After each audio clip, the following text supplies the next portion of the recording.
This episode of Heavy Cardboard is brought to you from the great folks over at GameSurplus.com, bringing the world of board games to you. Now, on to the show.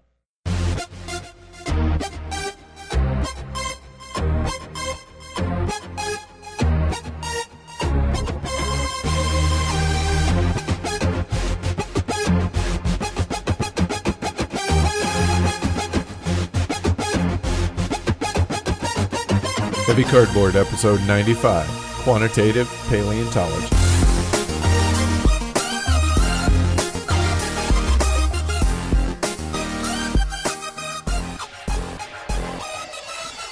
Coming to you from the Cretaceous Bank in Denver, Colorado, welcome to Heavy Cardboard, where we talk medium and heavy strategy board games, war games, 18xx, and other related topics in the board gaming hobby. We're your hosts. I'm Edward. And I'm Amanda. And the Advent keeps on rolling. It does, but we're almost done. Yep. And just because I thought 26 live streams in 24 days wasn't enough, yesterday I decided, you know what? I don't feel like working, so I'm going to work.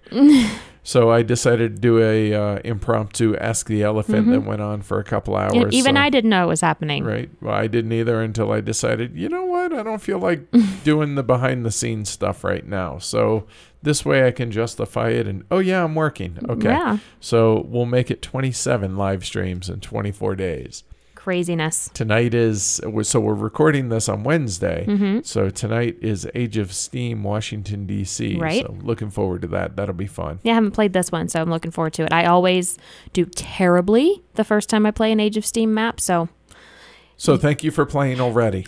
just preemptively, hours before we even start, I should just face plant into 15 shares and be done with it. All right. That's what will happen. All right, done. All right. So speaking of the Advent and what's going to happen after the Advent, nothing.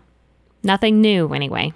Yeah, the show's gonna go dark for a week from Christmas, December 25th through January 2nd. Yeah. There will be nothing scheduled. We may decide to do something, whether it's for the YouTube channel, whether it's for the podcast, we don't know.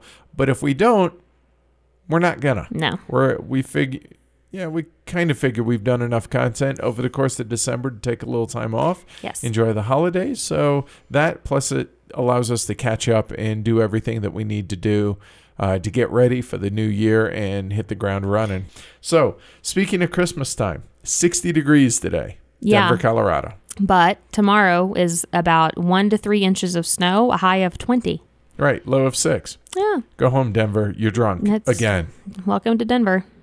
So, yeah. But you know what? It was a nice day. It was beautiful. It was nice to have you home and have a day off. It's nice to be home. And, okay, get ready for the cold. Yeah. We fueled up the car so you didn't have to mess with it. I saw that I had half a tank and I was like, I really would rather fuel it up when it's 60 outside rather than when it's in the middle of the night, 6 degrees and snowing.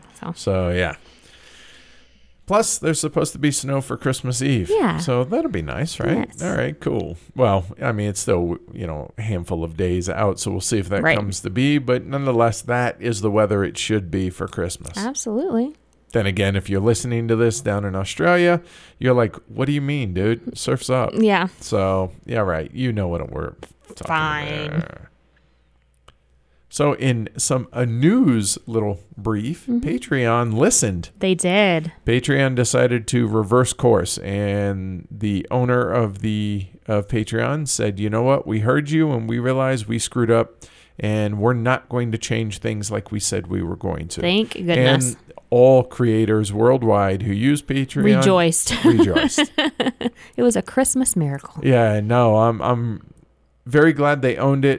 They completely owned it, and they said, you know what, we made a mistake. We're going to include you guys, and by you guys I mean creators, in the future, and we're not going to do huge changes like this without having spoken with you guys and touch base and all that first. So somebody asked me during the Ask the Elephant yesterday, does this make me trust Patreon less? And I said, no, everybody's entitled to a second chance. However, that doesn't mean we're not going to prepare in case something like that were to come down. So more on that later. But as it is right now, just really, really glad that all the changing of the fees and offloading that to the patrons themselves is not happening. Yes. So continues business as normal. Thank you, thank you, thank you. Yes, thank you so much. Whew. So it's the end of the year, right? Yes. Which means for every single other show out there, just about. Top 10s. Right, or end of year lists. Anything. Right, just end of year lists. So you know what you're not going to get from us? End of year lists. Yeah, we don't do that. No, we really don't, because there's just too many games still to play, to check out, to review and play through before we could possibly give a best of. Mm-hmm. I never understood how you can do a list having not played most of the games yet, because let's face it, we've been live streaming every single day in December, and there's still a pile of stuff we haven't gotten to. So yeah, there's not going to be an end of year list coming from us. And that's also why the Golden Elephant Award finalists aren't announced till April, and the winners are announced at HeavyCon in May.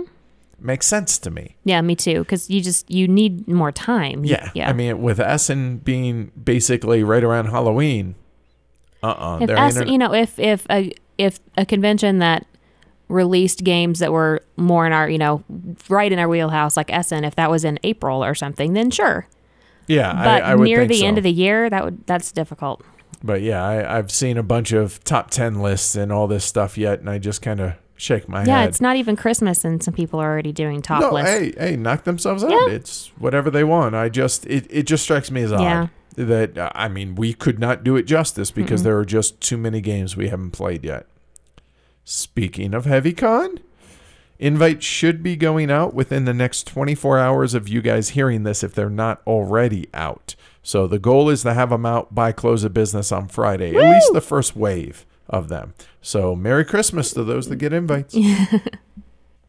I guess the only kind of year in review type of thing that we would do is what we're about to do, which is like kind of going over a little bit of numbers and how Heavy Cardboard has grown in 2017. Yeah, I didn't do a comparative, like comparing last year to this year, because we actually changed podcast hosting and all that. So it's kind of out the window. Yeah, but we did it in early, like I want to say it was in January. No, we did it in October actually of last year. Okay. However, some numbers for this year, just to put things in context, because usually people don't talk about this type stuff, and I'm curious, I imagine others are.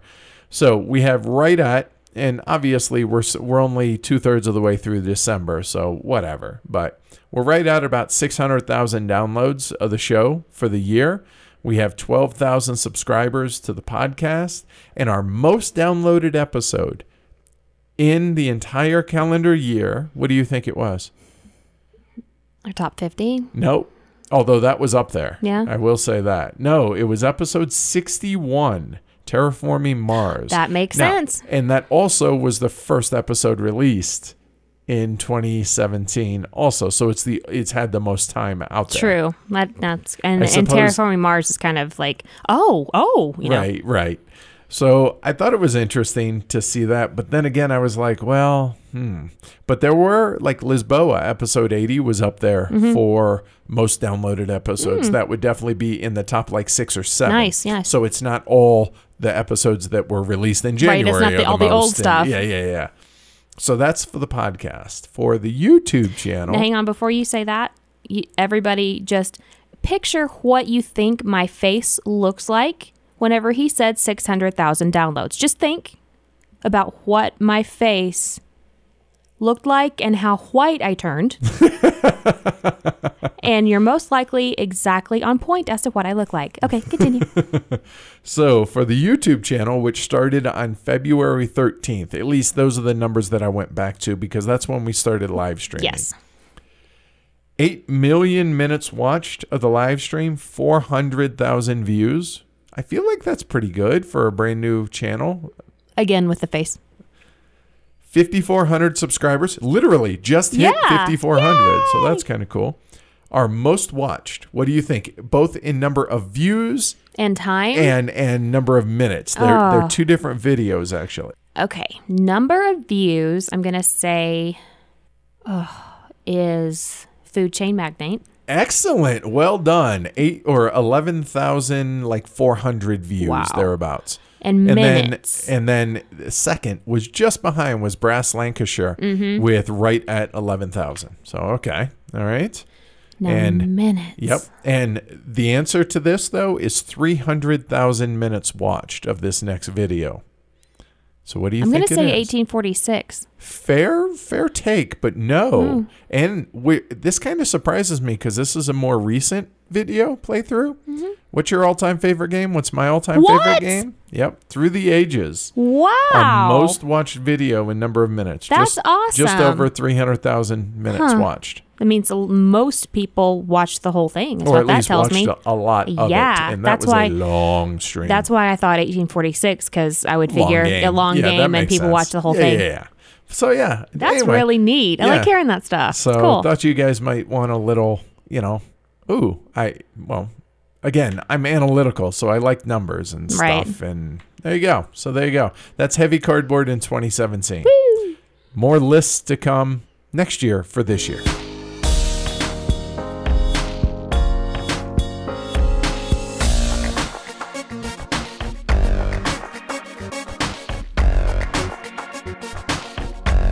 So what have we been playing?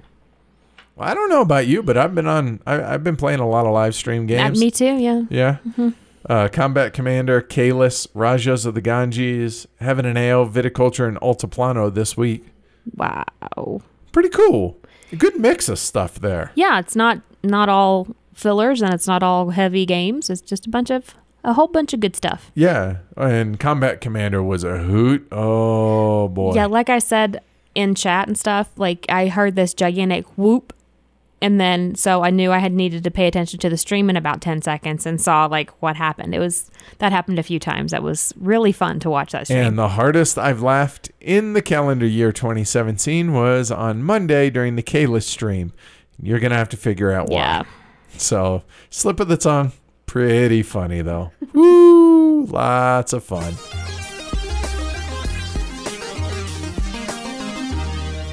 Big thank you to our sponsor, BoardGameTables.com. If you're in the market for a customized, one-of-a-kind board game table, go check them out, BoardGameTables.com. All right, so we're doing something a little bit different tonight. Yeah. So we have a couple of games that we're going to feature / extended trailer. Yeah, something like that. So a couple of games, as you could tell by the name of the show, that we didn't think we could fill up an entire show. So it's so nice, we're going to do it twice. Yeah. So we have Lagerstatten and QE, Quantitative Easing. So what one do you want to go with first? Let's do QE. Okay. All right. So QE, Quantitative Easing. I had no idea. I'd never heard that term in my entire life. I had no clue Gen Con. Yeah. No, I didn't know what it was until we were eating dinner at Essen with the Schweinsachse, and Clay said it was quantitative easing, and I looked at him with this dumb look on my face, and he was like, "What?" Like I had no idea what that even meant or what it was, and then he kind of explained it, and I was like, "Oh, okay, then the game makes it makes sense." Okay. All right. So QE. It was designed and published in 2017 by Gavin Birnbaum. The artwork is also by Gavin, as well as the woodwork. Yeah, publisher, wood design, craftsmanship. Published by Gavin's own Cubico Games. Plays 3 to 4 people in about 45 minutes to an hour.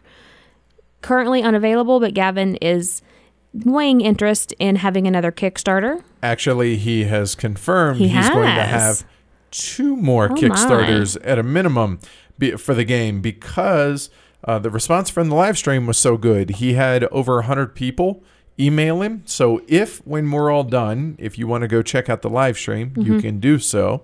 But if you hear the review and you're interested in possibly getting a copy of it, you need to email Gavin at cubico.games, CUBIKO.games@outlook.com, and we'll link it to we'll link it in the show notes, right? So remember that if you want to get in line to be able to get a copy of this, because these are all handcrafted wooden component games.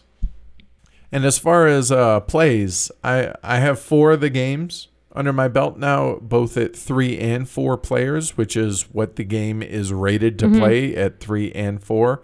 And Gavin was actually in the live stream, and he was like, yeah, it wouldn't really work as a solo or 2-player game. So that's why he did 3 and 4. All right. So tell folks, QE, what it is and why they care. Financial crisis has occurred. Uh-oh. 16 too-big-to-fail companies from 4 countries need bailing out. Stop me if you've heard this before. The central banks have unlimited financial resources, so lots of money is going to be printed. But the central banks also face disaster. Print too much money, and the country they represent goes bust. Not that that happened in the live stream. Of course not. In QE, you play the role of a central bank. You bid on different size companies to accumulate various levels of victory points. The amount you bid is unlimited since you are the central bank and you own the printing press. Just print as much money as you want. So after the initial open bid by the lead player, the other players bid in secret. After the 16 companies have been bailed out, bonus victory points are awarded for company sets of nationalization, monopolization, and diversification. However, whoever has printed the most money at the end of the game... automatically out. Ouch. Yes. And that's where the elbows and the teeth come in. All right, so what about the game gives it the weight?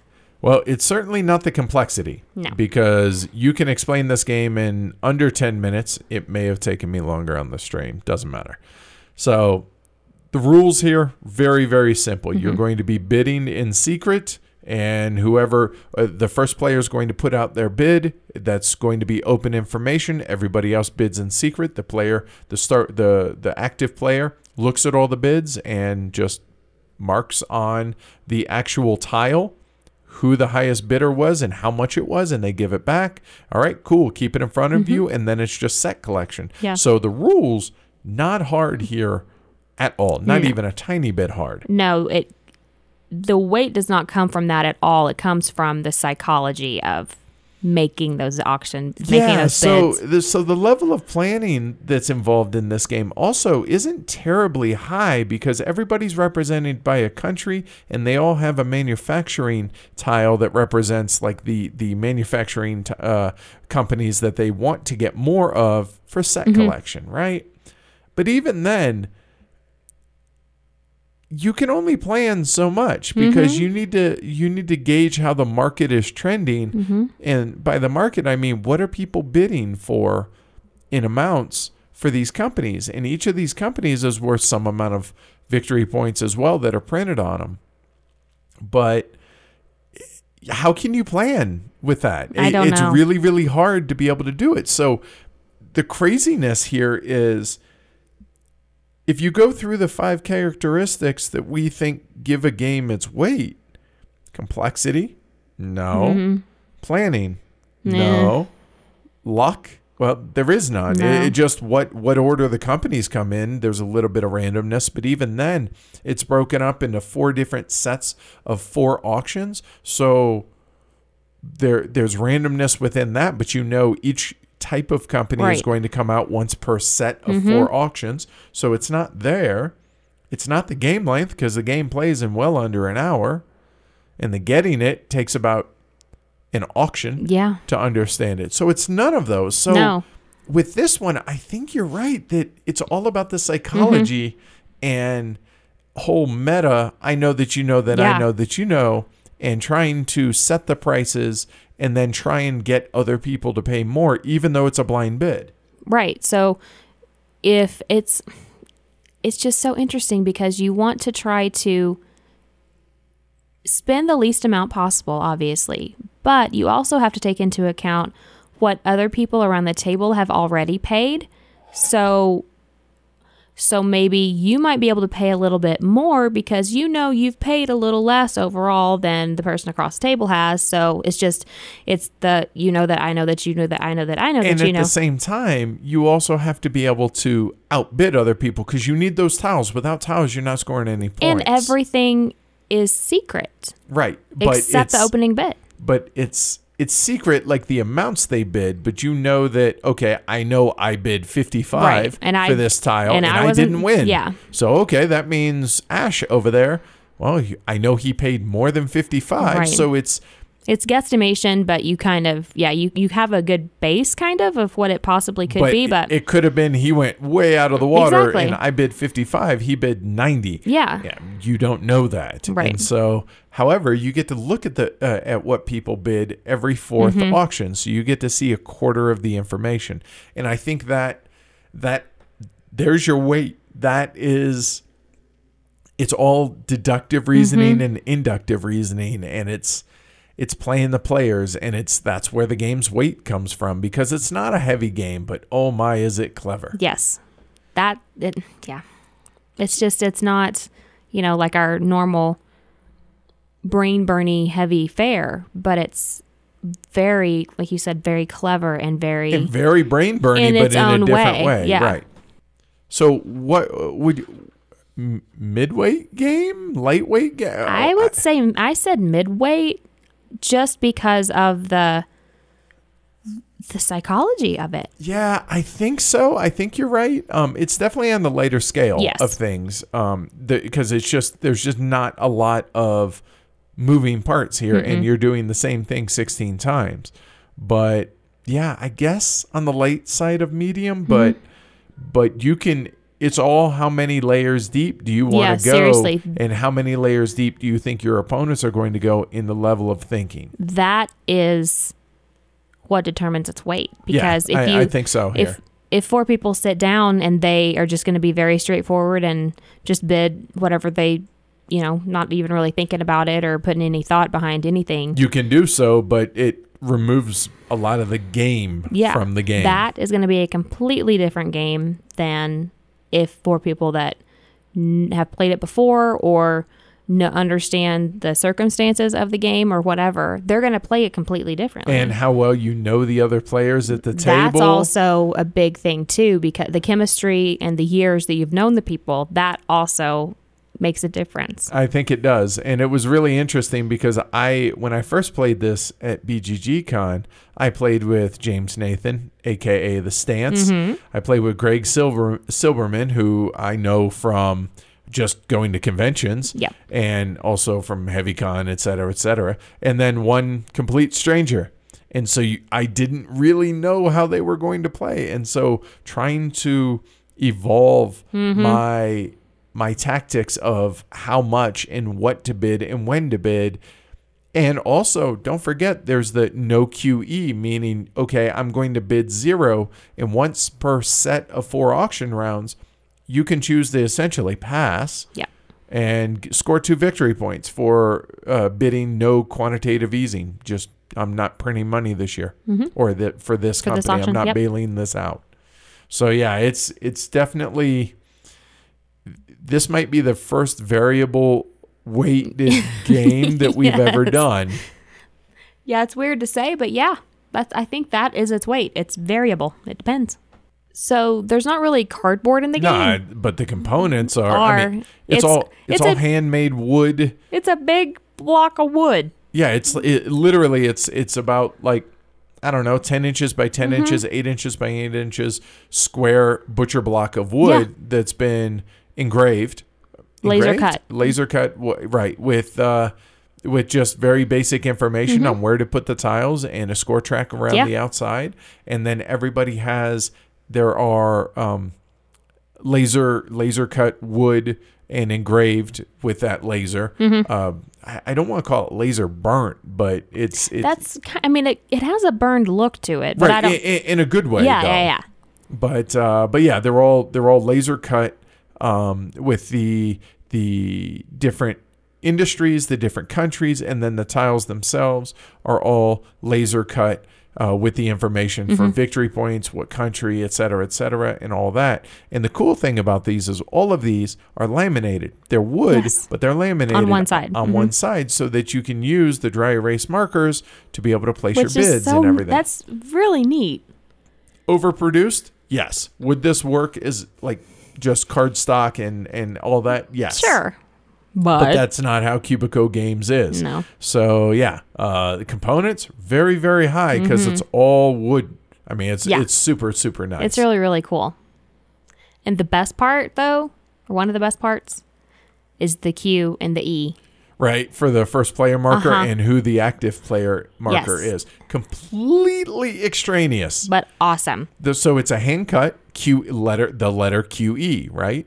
Except they're magnetized on one side. There's a little embedded magnet to where you can hear them Snap. It's awesome. And you put the first player for each set of 4 rounds keeps the Q, and the E passes around the table until it snaps back together, and that's your reminder. Oh, okay, I went first that first set. Now I'm going to go last because Amanda's going to go first. So she takes the Q and the E, does the first auction, then breaks it up and gives it and the E, so on and so forth. So yes, completely extraneous, but awesome. Yes. And the amazing thing about this is, I think he said it was the cost on the Kickstarter. I forget, was about 35 something. Yeah, pounds. something. I don't know how he does that. Yeah, it was. Totally for the amount of wood. Yeah, pretty impressed with that. So graphic design is really clear on this, and it's consistent. I mean, it's super simple, right? But it's the exact same on every tile. You don't, it's if your company is airplanes or aviation or whatever, or the manufacturing that you're trying to go after, right? It has an airplane. It has an airplane, and so do all of the tiles that you're bidding on, and so it's not difficult to follow. No, this is very much function with very clean form because there's no artwork in this game. None. It's all wood engraved, wood cut, whatever, and that's it. So there's really no artwork to speak of on this at all. Even the box cover has a cardboard box with a sticker. Picture. Yeah, with a sticker of the game. Yeah. The end. That's it. Yeah. Very, very simple. And the box size, I'll be honest, I didn't get it, but it's super thin. It's maybe 3 inches thick by about 10 inches wide by 10 inches. So it's a square, about 3 inch. It's just big enough to deep square to hold the box. I mean, to hold the board and the markers and stuff, and it's nothing outrageous. In the rule book, I hesitate to use that term. The rule page, it's 1 page of rules. And it has the scoring laminated on a little sheet of paper that's laminated by itself as well. That's it. Super simple. Yep. Super clean. Super easy. It's almost Winsome-esque. Really is. In pretty much every way, except it's made out of wood instead of cardstock. Yep. The simplicity definitely echoes Winsome. And by simplicity, you mean simplicity in design, not in the actual gameplay. Yes, exactly. Right? And as far as setup, I keep it all in the bag it came in. Dump it out, make piles, go. Yeah. I mean, really, really simple. As far as teaching, you run through a round, explain how the mechanics work, and at the end of the game, whoever printed the most money loses. Okay, ready? Good. Let's restart and play. Seriously. I mean, it's really that simple. It's not hard at all. And to be honest with you, we've kind of already covered why we like the game, I feel like, because of the fact that it's all about manipulating other players and the psychology of how the bidding is working. So everybody was bidding 50, 60, 70, 100 in our most recent game. And then I was like, you know what? I'm going to put a bid of 10 out there as the starting bid, with the intent of, okay, they'll just pass. They don't need this tile. It's only worth a couple of victory points. Oh, but it's also worth more points with monopolization, nationalization, and all that for this other player. So, okay. So they might bid on it, but they haven't bid no QE yet, and they still want those 2 victory points. So maybe they'll go that. But what if they don't? So if I bid really low at like 15, it's possible that somebody might anticipate that I'm going to do that, since I'm going for all of, the airplanes or whatever the factory is. So then maybe I have to bid higher. But then they're going to know that. So they're going to not have to worry about that, because I'm just going to try and outbid myself then. And so it's all these different layers of how deep do you want to go? And, oh, wait, no, Amanda just won that for 15. Okay. It's like, everybody loves parfait. So it's like an onion, right? It has so many layers. Exactly. Just a really, really clever game. And again, one game or an entire game based off of one mechanism. Fantastic. Yep. And it's so simple. You wonder why other games haven't done why no one has done this before. But to my knowledge, nobody has done this. And it made for an amazing, 40-minute little filler that is just mind-blowingly deep if you want it to be deep. But it doesn't have to be if you don't want it to be. It can be one game when you're playing it with your parents and another game when you're playing it with your friends. Right. So is there anything about this that you don't like? Not really. I can't think of anything. Yeah, I struggled with trying to come up with what do I not like? What the box is playing? I mean...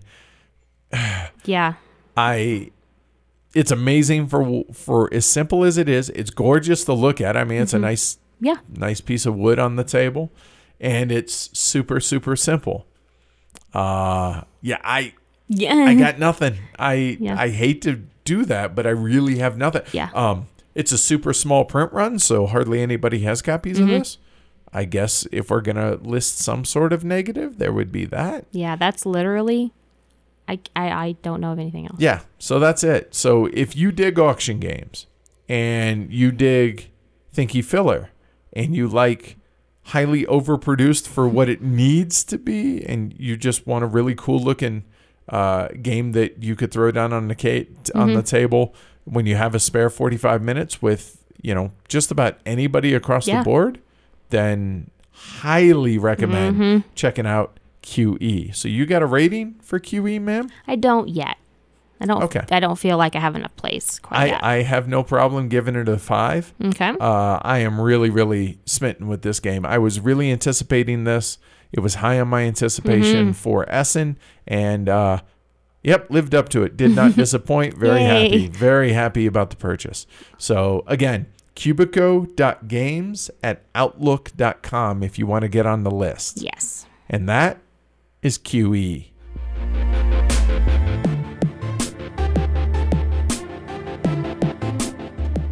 So now we've done the money part. Let's do the paleontology part. Let's. Lagerstatten, published in 2017, designed by Masaki Suga, artwork by Saori Shibata, and published by Analog Lunchbox. Plays 3 to 5 players. The published playtime 75 to 120 minutes. As far as availability and cost, sorry, it's out of print. We should have just named this out of print.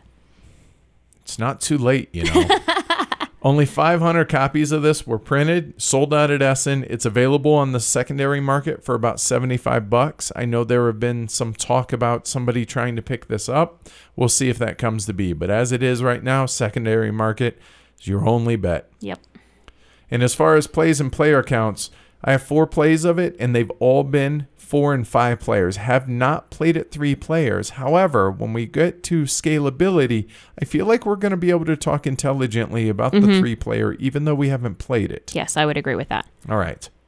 I have 4 as well with, I don't think I've played it with 5, actually. I've only played it with 4 every time. Lagerstatten is the German word for veins of rock rich in fossils. And this term in Japanese is, I'm going to butcher it, but kaseki kumyaku, I think is how, anyway, go with it. So it's a worker placement action selection game where players are trying to get the most research funding.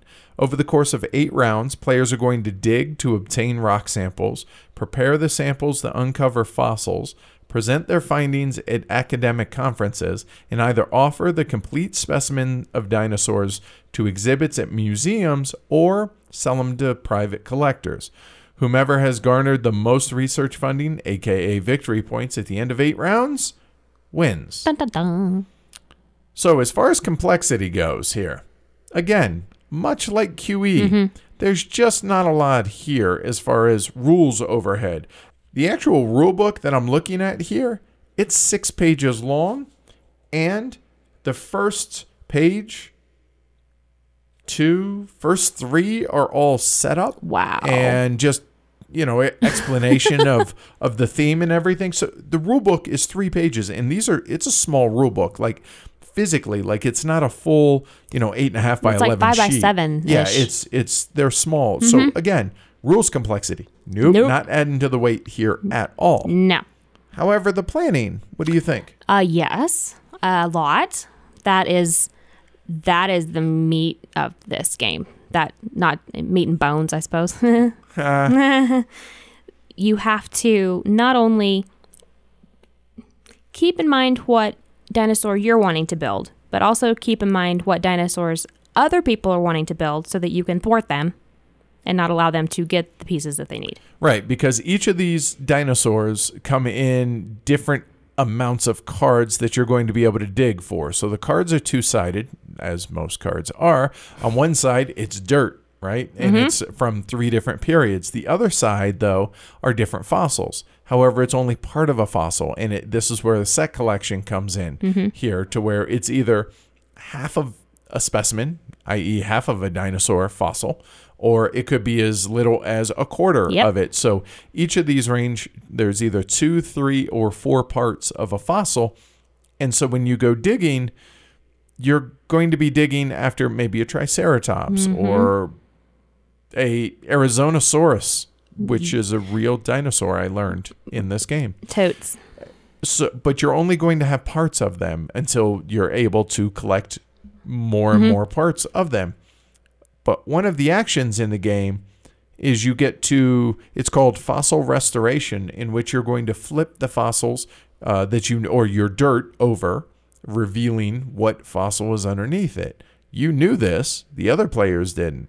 But now we know what you're going after. So now we can try and thwart you. Yes. So there's some of that.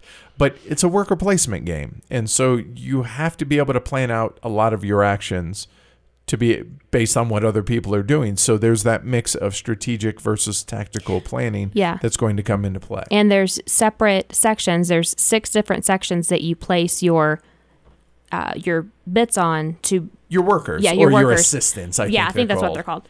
So, but everybody does that in turn order, but everybody does them, and then you do the actions.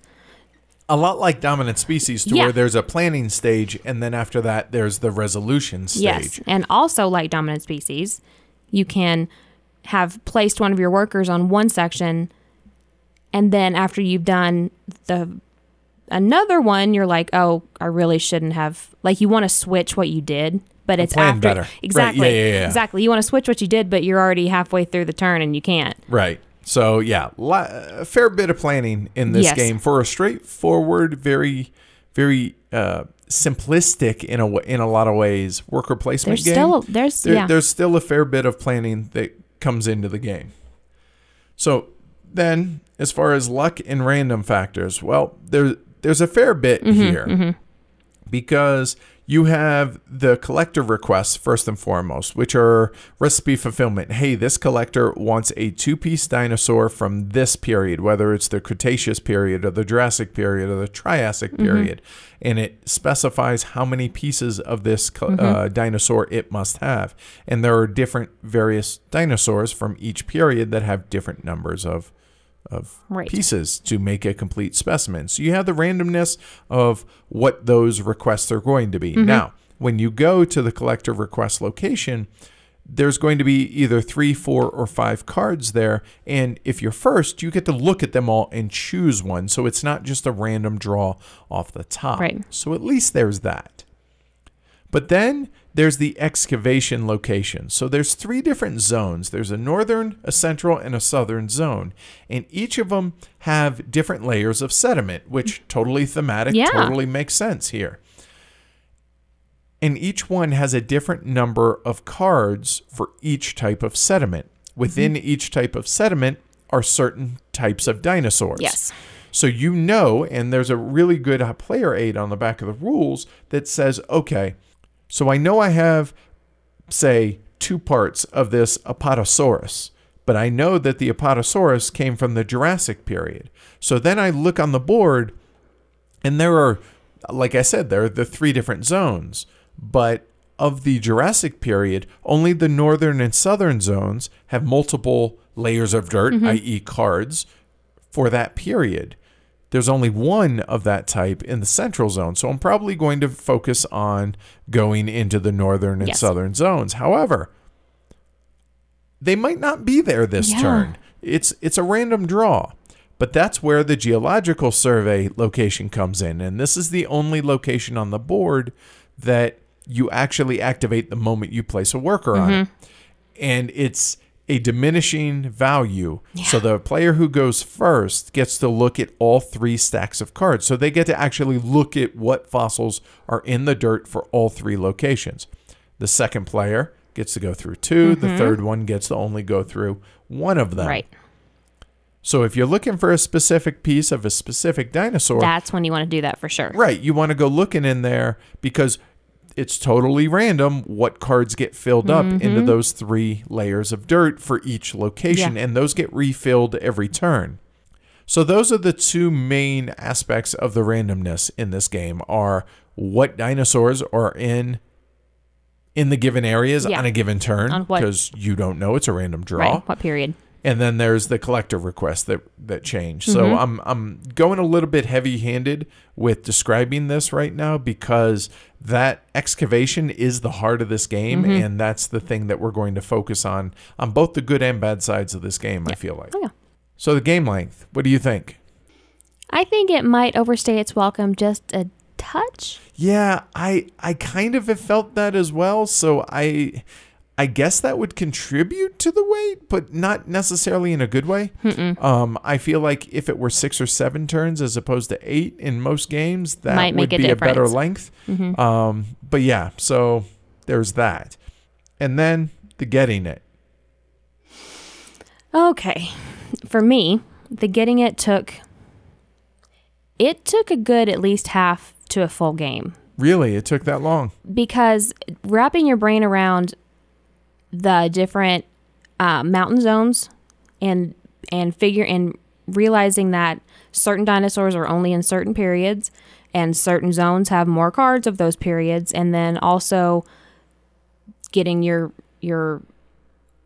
being able to collect those, and then maybe giving up on one that you thought you really wanted to try to do, but giving up on it because you're never going to be able to get those cards. Or someone else has, because you can put out cards you can play your cards out at, like, you can hold on, I can hold on to mine, but you may put yours out. So I may you mean like at the fossil restoration, just flipping them face up. Right. Gotcha. So I may be hoarding all of these, Triceratops that I'm trying to get, but you're already almost completely done with the Triceratops. So it makes me think, well, maybe I really shouldn't even worry about doing that again. So that's a part of it. And that's one of the things that I struggled with the most was honestly really remembering what period things were in, because I know it says on the back of I know he's showing me the rule book. I know it says that, but it still can get, you've met me, I can get a little flustered. All right, fair enough. Yeah. And for me, it was pretty straightforward. It was just knowing when to use the Geological Survey to go fishing for or looking for specific dinosaurs. And when we haven't even talked about the academic conference location yet, as far as being able to go digging for other people's throwaways or their discards, and how that can come into play on this as well. And I guess there's a fair bit of randomness because you don't know what other people have thrown away. But overall, I would say no more than a couple of turns, usually maybe half a game. Yeah. About the half of the game is when I began to understand that stuff. And then later on is the collector requests and the museum exhibitions. Because those can be, the museum exhibitions can be stolen from you. Yep, they can. And the first time you have that happens, a memorable lesson to not let that happen again. And there's no in-game scoring, really. So there's no gotcha moments. Like, you don't have to explain. No, it's these things. And here you go, off you go. So overall, what would you say? I'd say it's a solid midway. Yeah. Oh, yeah. Euro. I don't think there's anything too taxing here. Not at all. At all. As far as the components, what do you think? The board is nice, And it's a small footprint. It is, but it's Japanese, so it's very clear and clean. Yeah, it's very minimalist, I think, is a good way to describe the graphic design and the components as a whole, but right? Everything that you need to know is there, and it's not just a big mishmash of stuff on the board. Even though the board's small, you can still clearly see everything and see what everything is and what it means. And it's all grayscale outside of a couple of splashes of color here and there. Right, which I think makes it stand out even more. Makes you understand that, hey, those are probably pretty important because they're not black and white. But as far as the components themselves, the cards are fine cardstock. The board is a little bit of a almost print and play level board construction, or as far as like the weight of the board, I feel like it's a little bit thin, but not in a negative way. It's just that's what it is. Yeah. And all the discs are just wooden discs, and it's just standard stuff. Yeah, and other than that's pretty much it. So the box size, very, very, very small footprint. Yes. It's 8 3/4 by just under 6.5 inches by only 1.5 inches thick, or 22 by 16 by 4 centimeters. So it's a really small footprint game. Nice to just kind of tuck up in the corner of one of your shelves. That there's never any room for anything but something this small. Right. So graphic design, we kind of talked about it. It's very clean. It's very consistent. The three different types of dirt, or the periods, the Cretaceous, the Jurassic, and Triassic, they're all, you can see their layers of dirt, but the backs of them are all very distinctive as to what they are. Other than that, there's just not a lot of graphic design that needs to happen, I feel like. So well done for what's there. Yeah, for what's there. Good job. What about the artwork now? I really like the artwork. I really like the dinosaurs. They're really cool looking because, say you have a dinosaur that has two pieces. The first card is going to be kind of filled in, and then the back half of it that you need the other card for is there, but it's very faint. So you can still kind of see what the second half looks like. Right. Yeah. And so then whenever you put them together, then, you magically have a dinosaur. So, and especially with the bigger dinosaurs, when with it's the like four pieces, it's just really cool to have those laid out in your tableau. Yeah. Really beautiful artwork. Again, it's very minimalist, but that's okay. It works. I don't feel like this needs anything else. I feel like that with the way that the game plays, and just with how small of a footprint it is and everything like that, I feel like that the art goes perfectly with it. Yeah, it matches really well. And the box cover kind of looks like, I don't know, it kind of makes me think prototype, but not in a negative way. It's a minimalist type design. It looks like kind of like an instruction manual. It kind of does. Yeah, but it's what appealed to me. That and the theme on this game is what appealed to me to begin with. So I guess there's definitely an affinity I have there. Now, as far as the rule book, I mentioned it's only 6 pages. Well, those 6 pages leave a little bit to be desired as far as clarity. We had to fight through and infer some things, and there was a big discussion about whether or not, if a collector wants a 2-piece dinosaur, whether you can complete it with a 3-piece dinosaur. Right. And I actually emailed the publisher and asked them, and they said, nope, it's got to be that exact thing. And so the way we think about it thematically is the collector just doesn't have room in his house for a 3-piece dinosaur. I keep thinking, like, I'm picturing like a T-Rex. Like a 3-piece suit? In a 3-piece suit. And a bowler right. hat. Yeah, right? Anyway. But, so that makes sense, but that's not very... It's not clear, but it does make sense because, if someone's wanting a 3-piece dinosaur, that means they specifically have room for a 3-piece dinosaur, and a 2 is going to look funny, and a 4 won't fit, so that's how I thought about it. No, and that makes sense, but there's definitely a couple of holes in there that we had to infer some things. And then the academic conference, because universally, a forward slash means either or. You either do this or you do that. Whereas in the academic conference, the forward slash means, no, you do this first, then you do that. And so that, and it wasn't crystal clear in the rules in my reading of it as well. But outside of those, it's 6 pages, and 3 of which is set up in description. So it's not a big rule book to fight through at all. Setup, teardown, and teaching's pretty simple. Because it's a pretty simple worker placement, everybody gets their discs. You put your everybody gets those. You set up the decks of cards for the different excavation zones, and then you go through area by area explaining what each action does, and the fact that those trigger after placing all your worker discs outside of the geological survey, and game on. I mean, it's not a hard teach there either. No. So things you dig about the game. The art, the puzzle of trying to put stuff together. You mean the recipe fulfillment, which is kind of really what, or set collection, whatever, either way. It's kind of one or the other. Right. I like, yes, it's frustrating, but I also like digging for, trying to get a match for my fossils. I like, I've been searching the whole game for the second piece of this dinosaur, and oh my god, there it is. That's poker fun. face. No, wait, I haven't. Went to the geological survey and saw it's there, but nope. Nah, I'm not interested in the central zone at all. Oh my god, yes I am. Exactly.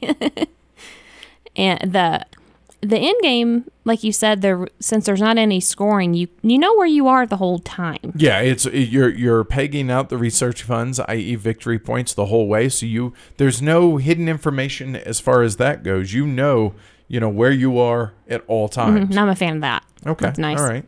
And for me, the graphic design is really clean. I like the artwork. I like the idea of the gameplay. So the excavation zones, I like there are 5 spots in each of the 3 zones, and one of my favorite aspects is there is a little bit of cooperation. There has to be in order to dig deeper. So for each worker or assistant that is placed on each of the 5 zones, we'll talk about, say, the northern zone to use as an example. There are 5 spaces. Well, there are 5 cards in the northern zone. There's 1 of the Cretaceous period, there's 2 in the Jurassic, and 2 in the Triassic period. So if you're going after a dinosaur that is only found in the Triassic period, that means you have to be able to dig down 4 and 5 layers deep. Well, in order to be able to do that, there have to be 4 or 5 workers or assistants in that location. Well, you only get 4 workers. So there has to be some amount of teamwork in a sense that if you want to get access to all those cards, you have to have other people help you go into that zone. And then the way those happen is maybe I have the 1st and 3rd spot. Amanda has the 2nd and Ash has the 4th and 5th, let's say.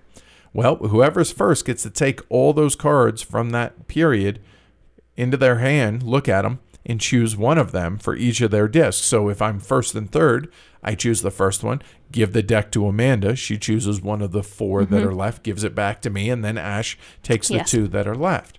So I really like the fact that you have to have that pseudo cooperation to be able to dig deeper. And there are 3 different zones, and the composite of the different layers of soil are different. So in other words, the makeup of how many cards are in each deck, or stack, I should say, not deck, is different. And so I think that's really well done. I think that's really clever and really well implemented at 4 and 5 players. More on the 3 later. The other thing that I really, really like about this game is the academic conference.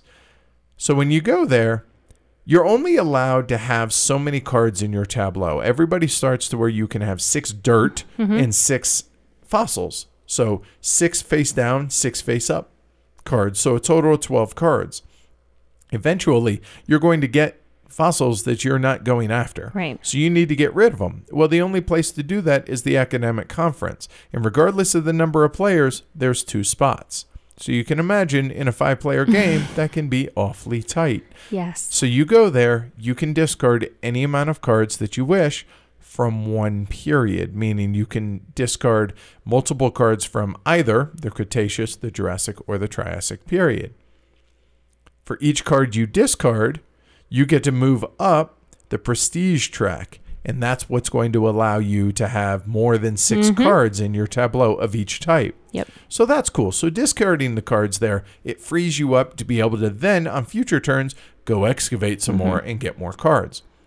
Well, the second part of the academic conference allows you to go through and dig through everybody's trash, essentially. So everybody who has discarded cards, they go into a discard pile there in the academic conference, and you get to go fishing. You get to go looking through what everyone's discarded.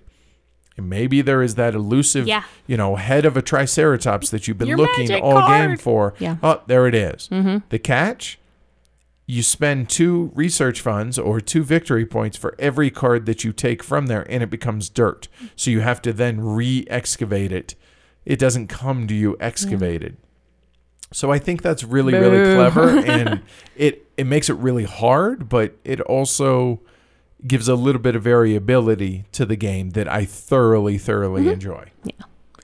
And I will say that the most cards in front of you that you can have is 9. That's the as high as the track goes. So you can have 9 of each type. 9 of each type, yeah. So 9 dirt, 9 fossils. Which, right? if you can get up there, good You're on you. doing well, right? Yeah, but then again, that means you went to the academic conference and discarded a whole lot of cards, so you wasted some action. So there's that give and take there.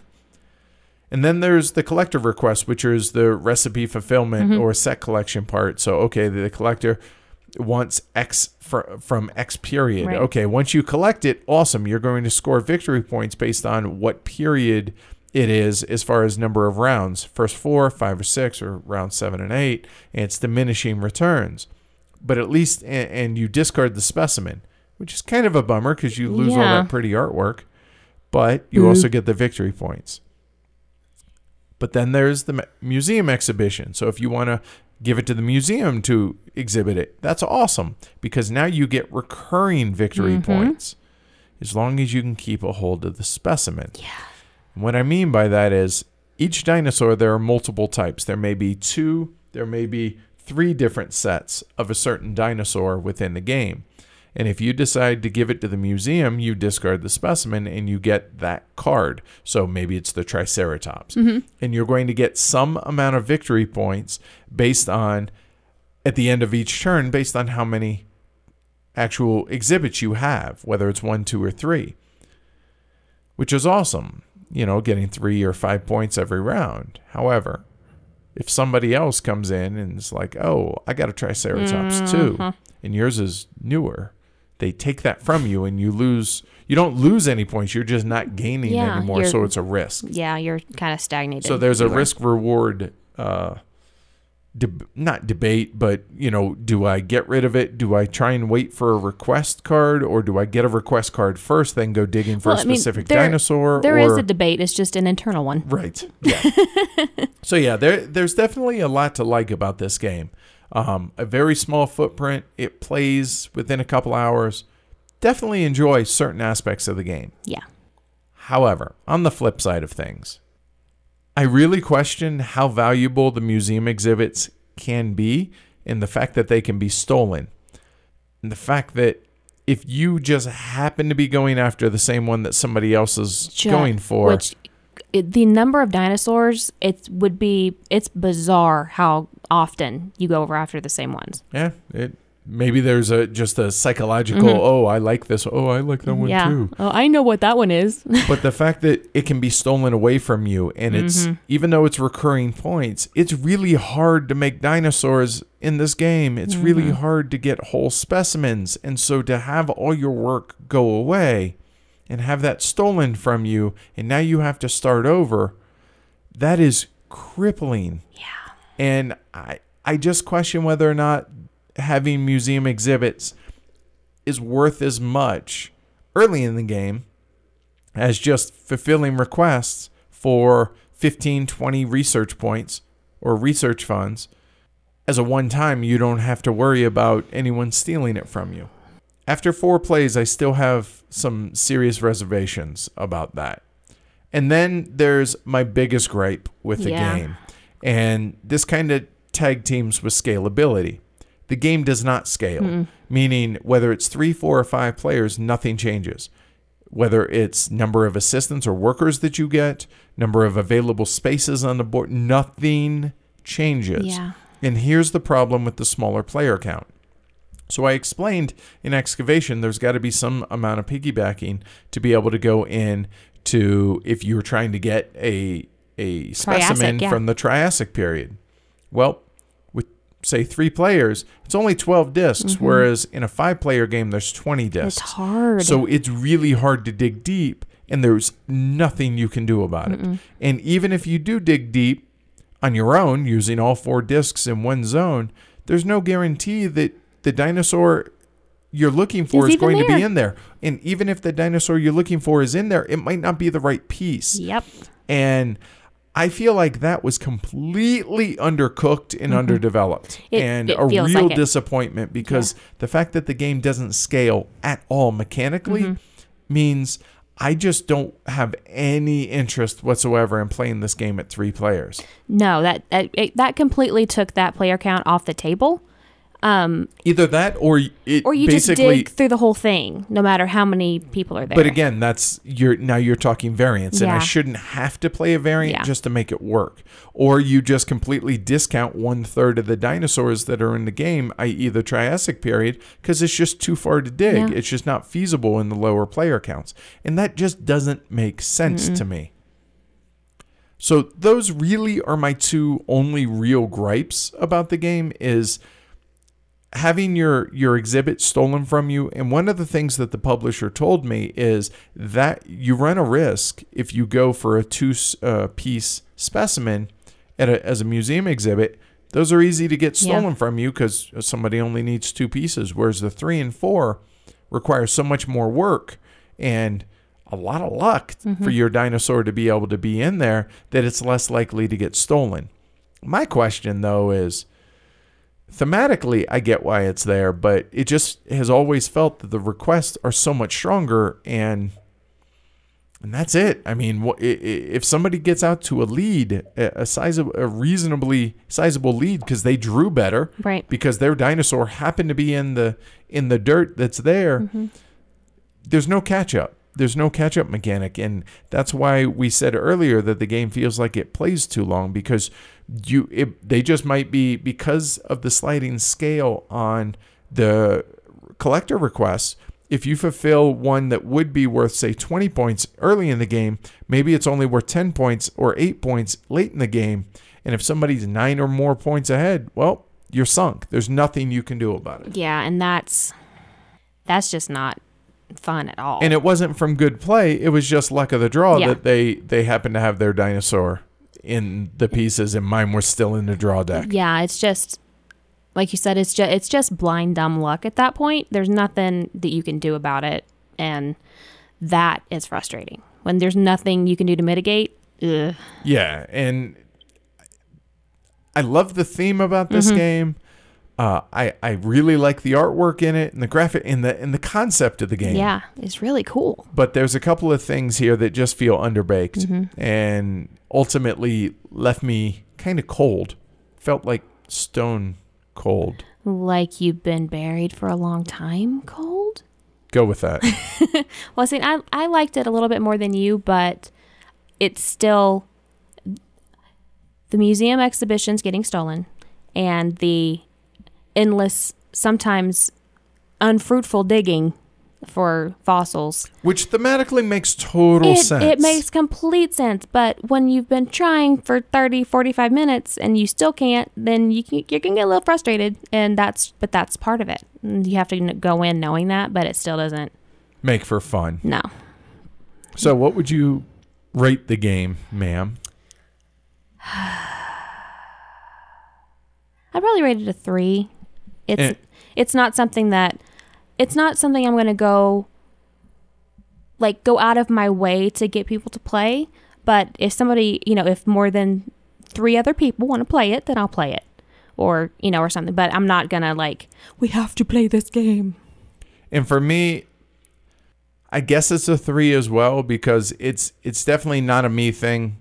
It's not a game. It's very much a game thing. Yeah. And so it should, and it's not a 1. I think there's much better, there's more to it here than would deserve that. So to me, it falls into a 3 that, there's some really cool ideas here. It's just, it needs further development, and it could be just something as simple as you get more discs, you get more workers with less players, or something as simple as that. And then I feel like the the collector requests and museum exhibitions just need to be balanced a little bit better. This just feels like it needs to just be tweaked just a little bit. Yep, on both of those two things, and I think you'd have a really solid, really clever, really cool, fun, enjoyable worker placement game. I agree with But that. as it is right now, no, I can't recommend this game.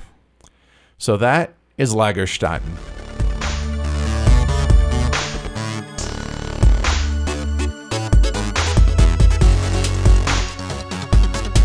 Well, that kind of ended the year on a note. Yeah, it kind of did, but you know what? I'm okay with that. It's the truth. It doesn't mean I'm not excited to play other games. We have a lot more to play. Yeah, and it honestly doesn't mean I'm not excited to play Lagerstatten again, because I am. I'm not. If somebody else wants to play it, Okay, well that's you. I'm not gonna go ask, but Okay. if somebody wants to, All right, whatever. All right, so we have reached the end of the internet, or as it were, the end of the year for us. we have reached the end of 2017 for a heavy cardboard. Yes. So, well, I guess first things first. Merry Christmas, Happy Hanukkah, Happy Holidays, whatever it is you celebrate. Happy Saturnalia, if that's your thing. Happy everything. Yeah, just, hey, I hope you guys enjoy some time with friends, family, being able to game. Yes. And Happy New Year. And let's make 2018 way better than 2017 Oh, yeah. across the board. Oh, yes. In every way possible. Yeah. I mean, there's no downside to that, right? No. Better is better. Better is better. So by default, have a better end of the year, and Have a better year. We'll see you guys in 2018. Thanks for the support. Yes. Thanks for listening. And it's gonna be a really, really fun year in 2018, and really excited for y'all to join us for this. So see you guys next year. Thank you so much for everything. Happy New Year, y'all. Bye. Later.